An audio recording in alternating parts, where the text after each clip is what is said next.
লবণ biscuit diet খাবার নাকি নীরব ক্ষতিকর? লবণ বিস্কুট কি সত্যিই হালকা খাবার? ডায়েটের নামে শরীর নষ্ট হচ্ছে? অসুস্থ হলে, ডায়েট করলে বা হালকা কিছু খেতে চাইলে আমরা প্রায় সবাই লবণ বিস্কুট খাই। কিন্তু প্রশ্ন হলো, এটা কি সত্যিই নিরাপদ, নাকি অজান্তেই শরীরের ক্ষতি করছেন? আজ জানবো লবণ বিস্কুটের আসল সত্য। লবণ বিস্কুটে কি কি থাকে? বেশিরভাগ লবণ বিস্কুটে থাকে রিফাইন্ড ফ্লাওয়ার বা ময়দা, হাইড্রোজেনেটেড অয়েল বা পাম অয়েল, অতিরিক্ত লবণ, প্রিজারভেটিভ, আর্টিফিশিয়াল ফ্লেভার। এগুলা পেট ভরায় কিন্তু পুষ্টি খুব কম।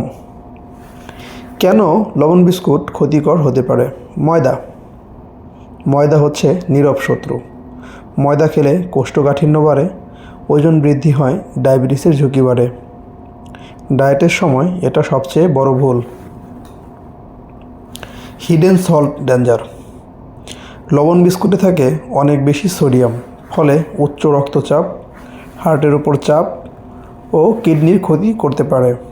বিশেষ করে যাদের বিপি আছে তাদের জন্য ঝুঁকিপূর্ণ। ভালো ফ্যাট নেই।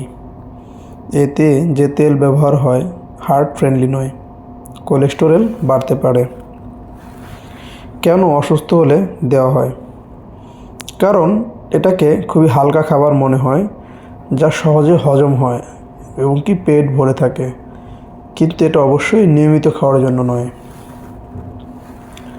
শিশু ও বৃদ্ধদের জন্য কি সমস্যা?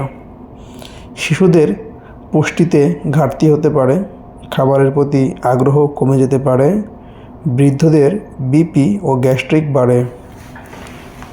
তাহলে কি একদমই খাবেন না? না, পুরোপুরি না, কিন্তু সপ্তাহে 1 থেকে 2 দিনের বেশি নয়। 2 থেকে 3টা বিস্কুটের বেশি নয়। চা দিয়ে নিয়মিত খাবেন না। ডায়েটের সময় এড়িয়ে চলুন। তাহলে লবণ বিস্কুটের ভালো বিকল্প কি হতে পারে?